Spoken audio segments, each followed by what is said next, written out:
tudo bem? Sejam todos bem-vindos ao canal. Eu sou a Eri e esse é um quadro que eu queria já trazer há muito tempo pro recomeço desse canal, para ressuscitá-lo, que é o Terrorcast, onde eu narro histórias de terror. Porque simplesmente eu amo histórias de terror e eu adoraria trazê-las e conseguir, trazer algum entretenimento para vocês nesse âmbito. Então não esqueça de deixar o like, se inscrever, interagir o vídeo como puder. Se tiver a opção de hype, eu agradeceria muito se vocês usassem. E é isso. Eu vou contar aqui 4 histórias de terror que eu separei. Eu não as li completamente, tá? Então, perdão se a minha reação não for a esperada. Mas eu vi, assim, o título, meio que as primeiras linhas, falei, parece muito interessante e eu vou trazê-las pro canal. Então, é isso. Vamos para as histórias. A primeira se chama Meu pai disse que nunca tivemos um sótão, mas eu sabia que ele estava mentindo. Tudo com pai já é assustador pra mim, então, vamos começar por aí. Tudo começou em 2012, após a morte do meu irmão de 5 anos. A tristeza se instalou na ferida profunda deixada pela perda da nossa mãe apenas 3 anos antes. Eu tinha apenas 9 anos. Jovem demais para suportar tamanha agonia. Por outro lado, não sei se alguém seria capaz de suportar o que vi e senti. Depois que Eric faleceu, éramos só papai e eu. Mas eu senti, de certa forma, como se tivesse enterrado meu pai também. Ou, pelo menos, enterrado a versão dele que eu já conheci. O funeral de Eric pareceu quebrá-lo. Para ser justo, meu pai sempre foi introvertido e recluso. Mas ele piorou depois que meu irmão morreu. Algumas noites, ele deixava meu jantar na mesa. Então, eu só o via de manhã. Sinto falta do Eric, confessei em lágrimas uma noite.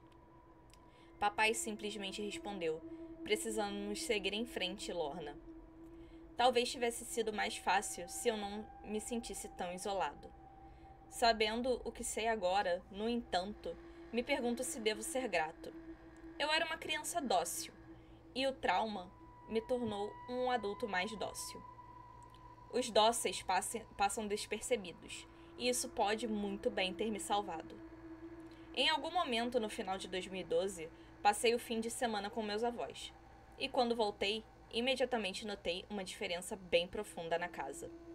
Onde está? Perguntei, enquanto carregava minha mala pelo patamar de cima. Onde está o quê?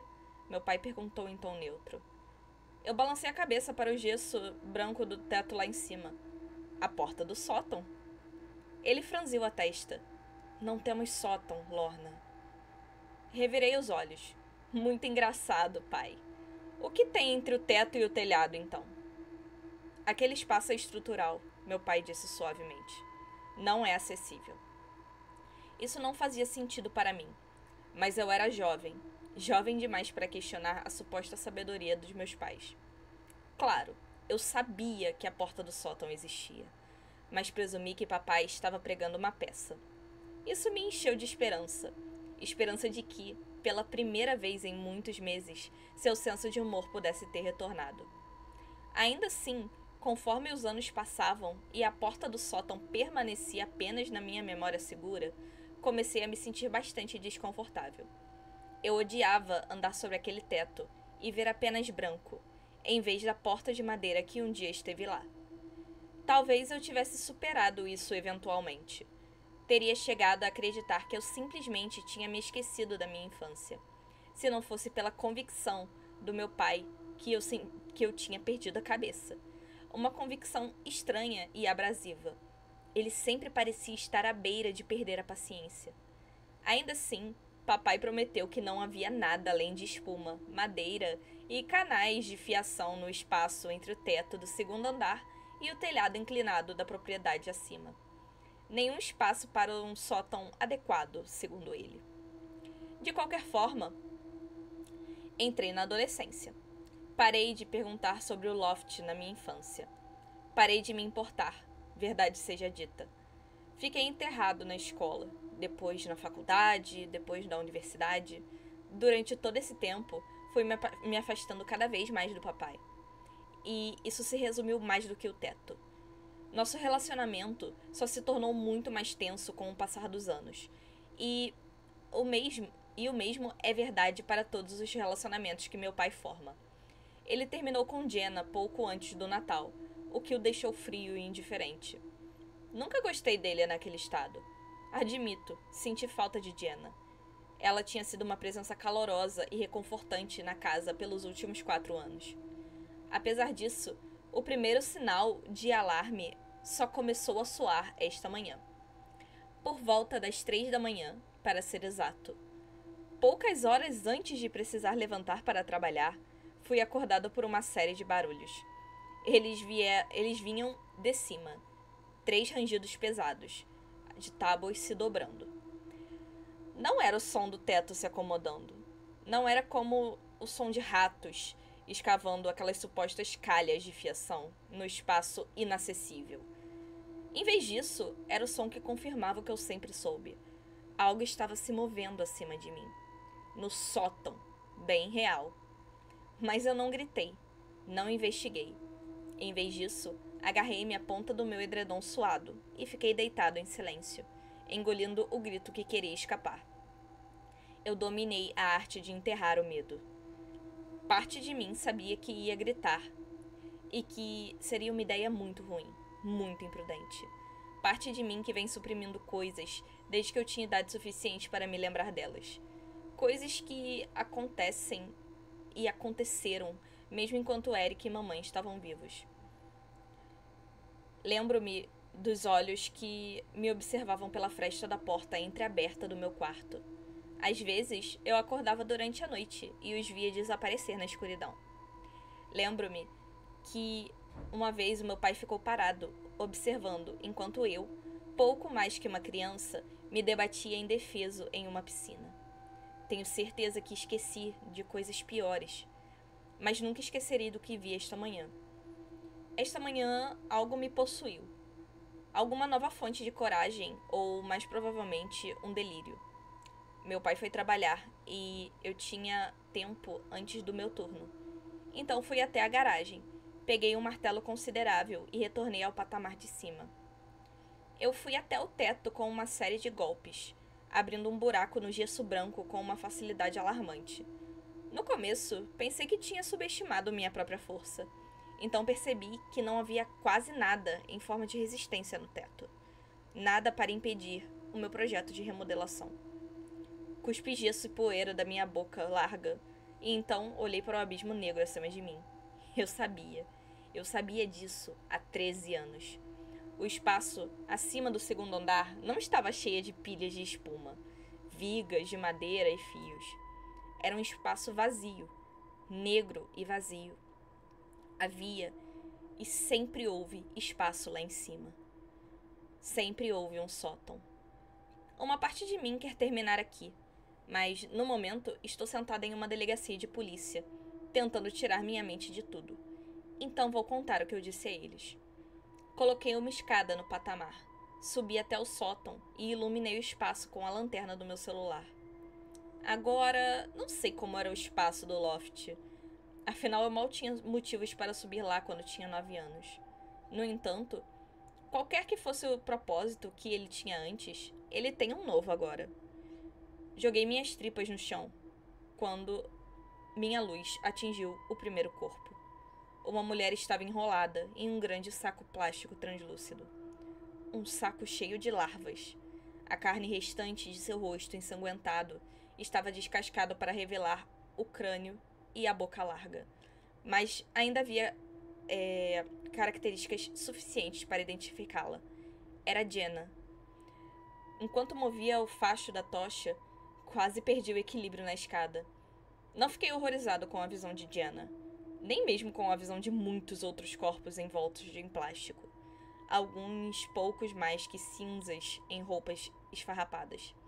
Fiquei tremendo quando vi o santuário, por falta de uma palavra melhor, perto do fundo do sótão, cercados por velas frescas e acesas, haviam 2 caixas de madeiras longas e retangulares.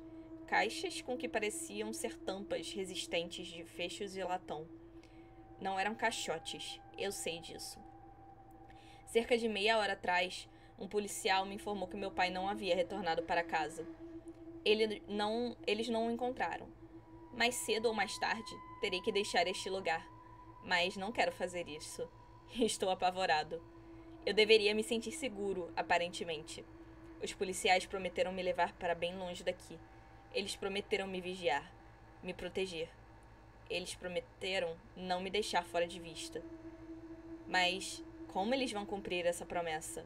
Ninguém nunca me impediu meu pai de fazer as coisas desaparecerem. Caraca, velho. Plot twist, tá? Eu pensei... Eu não sei se ele finalizou a mãe e o irmão. Mas, cara, que história bizarra. E o título da segunda é melhor ainda. Vocês não estão preparados, entendeu? Que se chama Eu Mandei Meu Irmão para o Inferno para o Seu Próprio Bem. E às vezes eu vejo esses títulos e eu agradeço muito por ser filha única. Mas tudo bem. Ai, dá aquela estalada básica no dedo, né? Que a gente não pode perder o hábito. E vambora.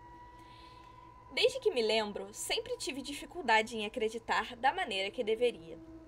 Quando eu tinha 16 anos, eu era duro com os meus pais, testando meus limites para ver até onde eu poderia levá-los. Eu os via como opressivos, não dispostos a se envolver com nada que os deixasse desconfortáveis. Mas agora que estou mais velho, posso apreciar que eles estavam tentando o melhor que podiam. Eles não tinham todas as respostas, mas achavam que, como pais e bons cristãos, deveriam. Finja até conseguir e tudo mais. E em troca, eu deveria aceitar a palavra deles pelo valor de face. Como era a ordem natural entre pais e filhos, você fará o que eu digo porque eu disse. E é isso. Mas então meu irmão desapareceu, e a ordem natural de tudo desmoronou. Brian normalmente chegava do ensaio da banda no mesmo horário todos os dias, mas em 12 de abril de 2015, não ouvi suas chaves cintilarem como quando ele destrancou a porta. Não ouvi seu velho carro parando na garagem.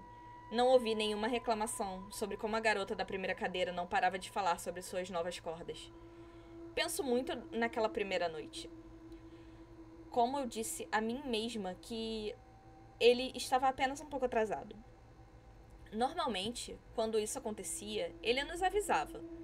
Como eu estava de castigo novamente, tive que perguntar ao papai se ele tinha recebido alguma mensagem. Nada. Nem no meu telefone, nem no dele. Brian normalmente chegava em casa às 6 horas. O relógio bateu 7, depois 8, depois 9.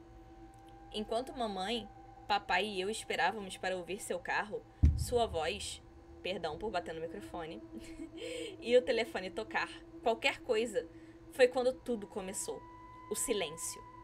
O que ninguém te conta quando alguém que você ama não volta para casa é como o silêncio que preenche o ar onde deveria haver risadas.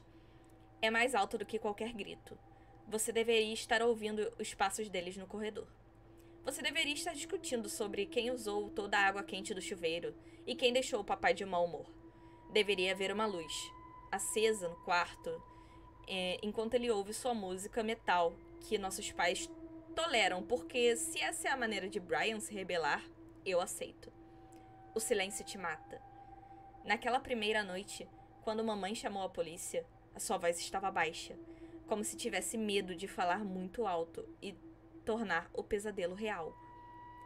Contanto que não falássemos sobre isso, não era tão ruim quanto pensávamos. Só um mal-entendido. Ele estava atrasado. Era isso. Horas se transformaram em dias. Mais conversas abafadas com a polícia. Mamãe e papai olhando para mim, para ter certeza de que eu não conseguia ouvir. No entanto, seus rostos me disseram mais do que palavras jamais poderiam. Em apenas alguns dias, eles pareciam muito mais velhos. Eu envelheci também. Todos na cidade e os membros da nossa igreja se uniram para fazer buscas. Ele provavelmente estava perdido na floresta, provavelmente na casa de um amigo. Você sabe como meninos são na cidade. Não importava que Brian não fosse assim. É assim que os meninos são, porque é a melhor alternativa. Dias de esquecimento, sem saber se Brian estava vivo ou morto, se tornaram semanas. As buscas continuaram, mas cada vez menos pessoas apareciam para chamar seu nome na tênue esperança de que algo além dos coiotes respondessem. Ele estava apenas perdido na floresta. Ele apareceria eventualmente. Embora eu nunca tivesse visto o apelo da música que ele gostava de ouvir, eu entrava furtivamente em seu quarto à noite. Ligava o CD player. Se sua música estava tocando, ele não tinha ido embora. Ele estava apenas no quarto ao lado do meu. Eu sabia exatamente onde ele estava. Nós sabíamos exatamente onde ele estava. Uma noite, peguei meu pai entrando furtivamente para sentar na cama. O silêncio foi quebrado quando o homem que eu costumava pensar como autoritário e inquebrável desabou sobre si mesmo, tentando abafar seus soluços com o travesseiro de Brian. Eu me juntei a ele, abraçando-o mais forte do que pude. Mamãe seguiu logo depois, abraçando nós dois, seus soluços acompanhando os nossos. O travesseiro ainda tinha seu cheiro, como se ele estivesse ali, preso dentre os fios, enterrado muito no fundo, onde não poderíamos alcançá-lo. Foi nesse ponto que comecei a orar. Apesar de todas as minhas perguntas sem respostas e ceticismo, eu não sabia mais o que fazer. Se Brian não conseguia nos responder quando chamávamos seu nome, talvez Deus o fizesse, só dessa vez. 3 meses após o desaparecimento de Brian, ele foi encontrado. Nunca vou esquecer o jeito como minha mãe gritava seu nome, repetidamente, como se sua dor fosse o suficiente para chamá-lo de volta, para onde ele pertencia. Não importa quanto tempo faz. Não posso dizer o que aconteceu com ele. Simplesmente não posso. Ele não foi apenas assassinado. Pensar no que foi feito com ele me faz querer desenterrar o homem que o tirou de nós e moer seus ossos até virar pó. A morte não foi o suficiente para ele. Nada foi o suficiente para ele. Claramente, eu não era o único que se sentia assim. Quando o sequestrador de Brian foi encontrado, ele não durou muito tempo atrás das grades. Segundo consta, antes de dar o que lhe era devido, um dos membros de sua turba de lixamento disse a ele: "Se você não é um homem de oração agora, será quando terminarmos com você." Foi aí que o problema surgiu. Ele orou, implorando por perdão. Nada da multidão, nada da minha família, nem mesmo de Brian. O reino de Deus está aberto a todos, até mesmo aos depravados, aos cruéis, aos odiosos, até mesmo às pessoas como ele. Tudo o que é necessário para que os portões se abram e sintam o calor do seu amor é pedir por perdão. E ele pediu. Mas o que isso significava para Brian? Como sua alma poderia encontrar descanso se aquele que o enviou para o céu antes do tempo estava bem ali com ele? Essa era uma das muitas perguntas que me assombravam. Mas antes dele ser tirado de nós... Opa, soluço, perdão, gente. Desculpa. Era apenas um experimento mental sem riscos reais. E se uma vítima hipotética estivesse presa no que deveria ser o paraíso com seu assassino hipotético? Apenas um problema de palavras, como na aula de matemática.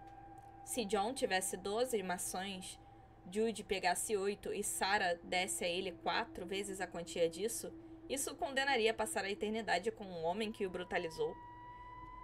Pelo bem de Brian, eu tinha que saber se isso era verdade. Mas eu não ousaria fazer essa pergunta. Meus pais já tinham passado por muita coisa até hoje e, como pai agora, eu ainda não sei como eles fizeram isso. Como eles conseguiram acordar toda manhã sabendo que um dos seus bebês estava indo para o chão. Então, sem fazer essa pergunta terrível a uma única alma, rezei para que Brian encontrasse paz. Junto com isso, rezei por uma resposta, embora não esperasse uma. Entretanto, eu recebi uma. E não era de Deus. No dia do funeral, Tenho vergonha de admitir que fiquei com medo de ir até o caixão, mesmo que estivesse fechado. Os olhos de papai estavam vazios, enquanto ele segurava minha mãe, que estava com o rosto enterrado em seu peito desde que chegamos. Se ela não olhou, não era real. Da mesma forma, fiquei no final do longo tapete que levava até onde o caixão estava, sobrecarregado pela conversa abafada e pela terrível música de órgão tocando pelos alto-falantes crepitantes da igreja. Tentei dizer a mim mesmo que não era ele. Era apenas um corpo. Não, nem era um corpo. Era uma estatueta de cera por dentro, modelada para se parecer com ele. Um boneco, uma farsa. Melhor ainda, o caixão estava vazio, e isso tudo era apenas um sonho. Minhas bochechas estavam molhadas. Meus olhos ardiam. As luzes douradas da igreja se tornando vigas. Peço perdão. Eu não conseguia respirar. Meus pés tinham raízes que se enterravam no centro da terra. Eles não se moviam. Se você esquecer de dizer adeus, você vai se arrepender. O mesmo padre que conheço desde a infância, apesar de terna e gentil sua voz era, não queria aceitar a mão quando ele ofereceu. Eu não queria ir. Embora ele provavelmente estivesse certo, as raízes em minhas pernas estavam presas firmemente. Eu fechei os meus olhos. Sua mão desapareceu na névoa, deixando minha palma úmida e fria. O silêncio pesava em meus ouvidos, a ponto de doer. Quando abri os olhos, a igreja estava vazia. Nenhum padre, nenhuma mãe e pai. A igreja parecia completamente diferente no escuro. Maior, ou talvez eu tivesse ficado menor de alguma forma? De qualquer maneira, eu não me senti bem-vindo. A única coisa que restou foi o caixão, de pé, agora, de frente para mim. Izzy, o apelido que Brian me deu. Eu odiava, mas antes daquele momento eu teria dado qualquer coisa para ouvi-lo novamente. Ele estava sussurrando de dentro, sua voz ecoando no santuário oco e deserto. Sua voz suave e estranha, raspada, seca. Minhas mãos tremiam e eu não conseguia me mover.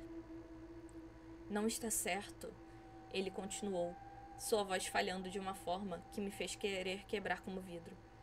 Não é como eles disseram. Abri a boca, mas não tinha certeza do que ia fazer. Gritar? Falar? Nenhum dos dois aconteceu. As raízes cresceram para cima e tomaram conta das minhas cordas vocais também. Foi quando o ar mudou na sala, como a tensão elétrica na atmosfera antes da chegada de uma tempestade. Meus cabelos ficaram em pé, automaticamente. Eu sabia onde o raio tinha caído, virando a minha cabeça para não ver um raio de eletricidade, mas uma garota. A garota tinha a mesma idade que eu, talvez um pouco mais velha. Ela estava curvada, olhando para um rosário azul brilhante, emaranhado em seus dedos, como se fosse um quebra-cabeça que ela estivesse tentando resolver. Os murmúrios de Brian continuaram, enquanto eu lutava para fazer meu corpo fazer alguma coisa. Qualquer coisa, menos ficar ali parada.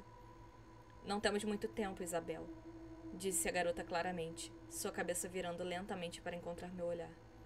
Eles virão procurá-lo em breve. Como se ela tivesse quebrado um feitiço, minhas pernas finalmente se moveram. Por vontade própria, elas me guiaram para sentar ao lado dela. Ela não piscou, nem se moveu quando me aproximei. Assim que me sentei no banco, falei pela primeira vez naquele dia. As palavras ásperas como se estivessem sendo tocadas por um rádio quebrado. Isso é real? Deixando o rosário cair, balançando em seus dedos longos, a garota cuidadosamente estendeu a mão para usar seu polegar para enxugar minhas lágrimas. Suas mãos estavam úmidas em minhas bochechas coradas, rosto quente de tanto que eu tinha chorado. Certamente parecia real. Izzy. Os soluços de Brian eram constantes. Os olhos dela, os olhos da garota eram castanhos. Ela olhou através de mim, para dentro de mim, tirando pele, músculo, osso, Quem é você? Perguntei. Ela não piscou. Aqueles olhos peculiares continuaram a cravar cada átomo do meu ser enquanto ela dizia suavemente: quando você era uma garotinha, você costumava implorar para sua mãe manter a luz do corredor acesa. Você começava a correr e pulava na sua cama, pensando que eu estava escondido embaixo, esperando para te agarrar. Com o coração batendo forte, comecei a me afastar dela, sabendo agora com o que eu estava falando. A voz da garota saiu como um sussurro. E você estava certo. Correr. Eu tinha que correr. Ela ficou sentada, me observando, enquanto eu corria para onde deveria ser a saída. Brick. A porta tinha sumido. Brian estava chorando baixinho no caixão.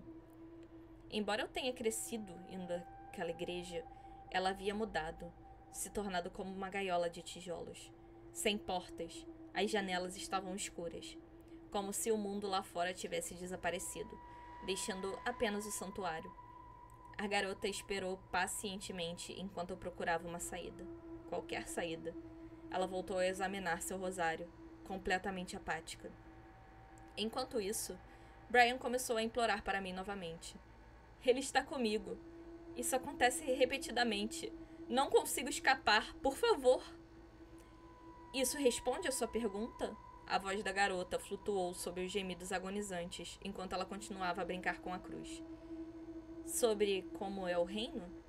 As palavras da minha boca saíram sem pensar. Meu Deus. Ele ama vocês, a garota murmurou distantemente, enquanto se levantava do banco. Ele ama todos, cada santo, cada pecador. Até mesmo aqueles que ele envia para mim. Vocês são todos iguais aos olhos dele. Mesmo quando não são. O martelo é prego. E quando eles o amarem de volta e implorarem seu perdão, eles ficarão juntos. Minha voz voltou raivosa e enlutada enquanto ela falava cada palavra com um distanciamento frio de declarar um fato simples. O que você quer? Por que está fazendo isso? Você queria uma resposta, ela respondeu, enquanto vinha para ficar na minha frente. Ela era muito mais alta, embora sua presença avassaladora a fizesse fazer ainda maior. Eu quero almas. Seu irmão não está mais em posição de oferecer a dele. Somente os vivos têm esse luxo. Você terá que fazer isso por ele. Meu coração batia ainda mais rápido. Minha respiração ficava mais rápida, enquanto o peso de suas palavras finalmente fazia sentido em meu cérebro frenético. Você não pode estar falando sério. Seu rosto não traiu nenhuma emoção. Devo deixar os anjos levá-lo de volta? Com isso, a súplica de Brian se tornou mais urgente, implorando a ela e a mim para não deixá-lo voltar para o céu, onde ele estava. Eu não conseguia suportar. Minhas mãos cobriam meus olhos, como se, me escondendo, eu pudesse fazer os últimos 3 meses irem embora. Quando Brian começou a bater na tampa do caixão, a garota falou por cima dele, soando quase melancólica. Ele não encontrará o paraíso ou descanso no inferno. Nenhum de vocês encontrará. Mas há um tipo de liberdade ali, uma na qual Brian não tem acesso sem a ajuda de vocês. Mesmo agora, todos esses anos depois, eu ainda não consigo entender por que tudo isso teve que acontecer. Não apenas conosco, mas com qualquer um. Quando respondi, minha voz soou como a de outra pessoa, sendo abatida, enquanto ficava cada vez mais difícil de respirar. Como sei que isso não é um truque? Como sei que... A menina simplesmente disse: abra o caixão. Não! Brian gritou de dentro da floresta. Eu não quero que você me veja assim. A garota ainda não havia piscado. Nem seus olhos haviam desviado do meu rosto. Você sabe que eu estou lhe dizendo a verdade, Isabel. Para você, a condenação é a sua única salvação. A salvação dele, durante todo esse tempo. Ele sofreu. Ele sofrerá menos comigo. O que você ganha com isso? Eu engasguei. O que nossas almas podem significar para você? Não muito. Não muito, de jeito nenhum. Aquela mão fria roçou em uma mecha de cabelo atrás da minha orelha. Ela permaneceu impassível enquanto eu recuava de seu toque. Ela continuou: vocês serão meras gotas no oceano, absolutamente indescritíveis do resto, onde vocês terminam e eles começam. Eu não vou lembrar, mas vocês ainda são gotas que ele não recebe. 2 almas batizadas que roubei do meu pai. Ela parou para se ajoelhar em minha frente, alcançando meu queixo. Dessa vez, eu não recuei. A garota, o diabo, parecia séria ao dizer: eu nunca te amarei, não como ele ama, mas o amor dele te machuca. Ele machuca todos vocês. Sabendo que o que você sabe agora, você pode honestamente dizer que o amor dele é preferível à minha negligência? Pela primeira vez, eu encontrei alguma coragem ao aceitar a ajuda do diabo, enquanto ela envolvia uma mão em volta do meu antebraço, me ajudando a ficar em pé. Uma vez de pé, permiti que ela me levasse em direção ao caixão. Enquanto isso, Brian continuou batendo nele. Ele parava sobre mim, mais como uma porta do que um caixão. Uma porta que eu estava com medo de abrir. O diabo, então, refletiu o mesmo sentimento que a sacerdotisa tinha antes de me trazer aqui. Se você esquecer de se despedir, vai se arrepender. Do outro lado da madeira, Brian me implorou para não fazer isso. Hesitante, coloquei as pontas dos meus dedos trêmulos contra a tampa. Abruptamente, a batida parou. Do outro lado, senti um baque suave contra a minha palma. Na minha mente, vi Brian colocando sua própria mão contra a minha, separada apenas pela madeira. Não abra, por favor. Ele sussurrou, soando como se algo tivesse quebrado dentro dele.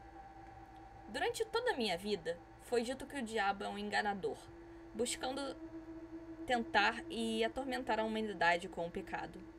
Ocorreu-me quando tudo isso poderia ser um truque. Um demônio se passando por meu irmão poderia estar dentro daquele caixão em vez dele. No entanto, também me disseram que o diabo seria um homem e que o céu era um paraíso. Preciso te ver, eu disse asperamente, minha voz saindo como se pertencesse a outra pessoa. Preciso ter certeza. Em voz baixa, mas o suficiente para deixar minha visão turva e tomada por mais lágrimas, Brian murmurou: está doendo. Depois de engolir seco e estremecer, alcancei a tampa do caixão. Eu não queria que tudo passasse de um truque elaborado, afinal. O agente funerário tentou. Eles usaram pontos para juntar o que restavam das bochechas de Brian, fechando seus olhos, fechando o buraco em sua testa onde as moscas já tinham começado a fazer ninhos. Como se, quanto mais linha usassem, mais eles poderiam apagar a atrocidade que tinha acontecido com ele. Como seu corpo tinha ficado do lado de um terreno abandonado por semanas, despido e despercebido, até algumas crianças tropeçarem nele, procurando por um ponto de fumaça. Sua pele movia com todos os organismos que agora viviam dentro dele, tirando vida de sua carne morta. Enquanto ele silenciosamente se esticava para puxar a tampa do caixão de volta sobre si mesmo, eu me dobrei sobre o banco mais próximo, enquanto as poucas mordidas do café da manhã que eu tinha conseguido engolir naquela manhã lutavam violentamente para sair de minha boca. O diabo simplesmente observou, o rosário balançando em sua mão como um pêndulo. É por isso que eu não queria que você visse. Brian parecia arrependido. O diabo finalmente falou novamente. Lamento informar que você está ficando sem tempo. Você precisa tomar uma decisão rapidamente. Cambaleando enquanto meu corpo inteiro tremia com a lembrança das coisas se contorcendo sob as bochechas inchadas e manchadas de Brian, aproximei-me do caixão mais uma vez. Isso o afetou demais. O céu não poderia ser o céu enquanto ele estivesse preso assim. O que você quer, Brian? Por favor, não me faça voltar. Pressionei minha testa contra a madeira, me perguntando como diabos eu faria isso. Se servir de consolo, quando você se juntar a ele, ele não estará mais sozinho. Acredito que essa foi uma tentativa do diabo de fornecer alguma aparência de conforto. Foi dito em um tom inexpressível, sem nenhum traço de calor no rosto. Haviam tantas outras coisas atormentando minha mente, uma eternidade de tormento para nós dois, e nossos pais. E eles? Nunca mais os veríamos. Eles ficariam presos no reino de Deus com o assassino de Brian. Bang! Eu pulei, girando ao redor. A igreja tremeu. Poeira chovia dos tijolos e o que quer que estivesse lá fora batia na parede. O que se seguiu como um rugido indignado, como engrenagens de metal rangendo umas contra as outras, tão alto que tive que tapar meus ouvidos. Quando o rugido finalmente diminuiu, o diabo me informou. Os anjos estão chegando. Isso é um anjo? Brian gritou através do caixão. Isabel! Estou bem, assegurei-lhe, mas meu grito frenético provavelmente não foi convincente. O diabo estava começando a perder a paciência e quando me disse mais uma vez: você precisa tomar uma decisão, agora, ou eles o aceitarão de volta. A coisa lá fora soltou outro grito ensurdecedor. Uma luz branca e forte começou a fluir pelas janelas. O som de trituração saltou um pouco. Uma risada. Isabel. O diabo disse meu nome com tanta firmeza, com mais poder por trás dele do que eu já ouvi em minha vida, que não tive escolha a não ser em me concentrar nela. Tudo ficou em silêncio. Os gritos de Brian, as tentativas dos anjos de derrubar as paredes da igreja. Éramos só ela e eu. Faça isso. Pegue-o. E diga a ele que eu o amo. Até hoje, não sei se a escolha que fiz foi a certa, mas pela primeira vez, o diabo sorriu. Então, a parede quebrou, inundando a igreja com uma luz ofuscante, enquanto a moagem me fazia querer rastejar para fora da minha pele. Uma mão agarrou a minha. Com um grito, eu a arranquei e tropecei para trás, incapaz de manter minhas pernas abaixo de mim enquanto eu me arrastava para longe. Isabel? A voz era familiar. Não era o diabo, não era Brian. As luzes estavam acesas novamente. O padre que se ofereceu para caminhar comigo estava olhando para mim com uma mistura de preocupação e pena. Em algum momento, acabei no chão.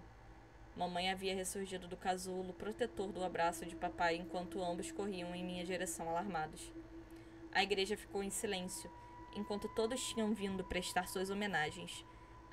Assistiam com simpatia atordoada. Apenas a música sombria do órgão tocando nos altos-falantes permaneceu.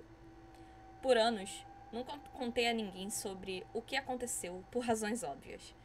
Parece um episódio psicológico induzido por luto.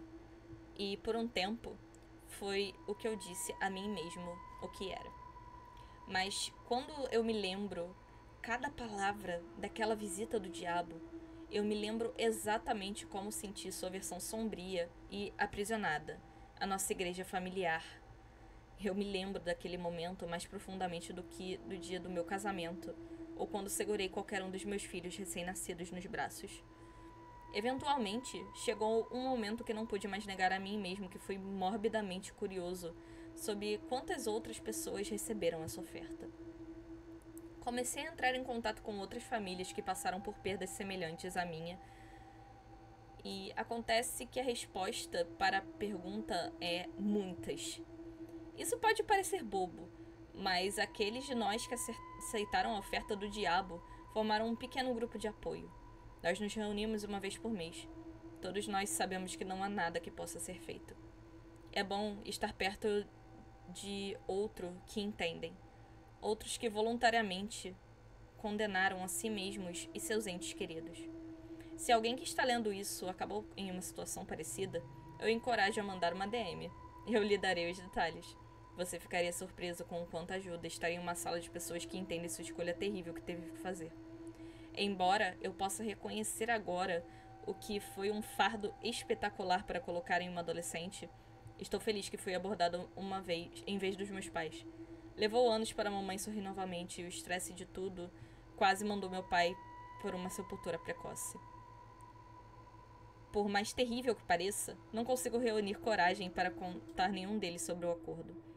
Sei que é errado, ou algo assim, deles, mas eles se confortam com a ideia de se reunirem no céu com Brian algum dia.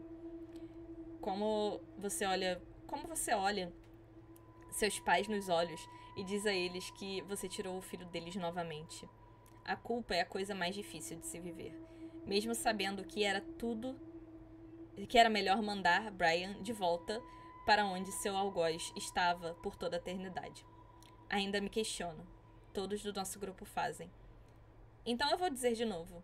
Se alguém foi abordado pelo diabo, por favor, estenda a mão. Você não é louco. Você não imaginou isso. E você não tem que lutar contra isso sozinho. Gente, cara.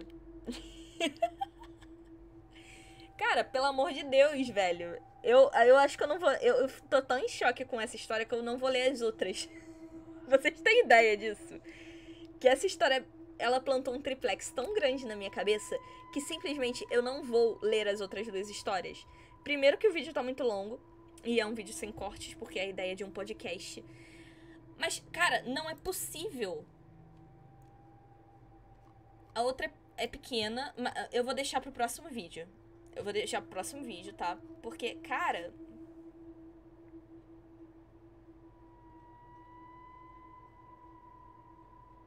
Velho... É isso. Eu espero que vocês tenham gostado e que vocês não tenham ouvido esse Terrorcast à noite. Então, um beijo pra vocês e até a próxima. Bons sonhos!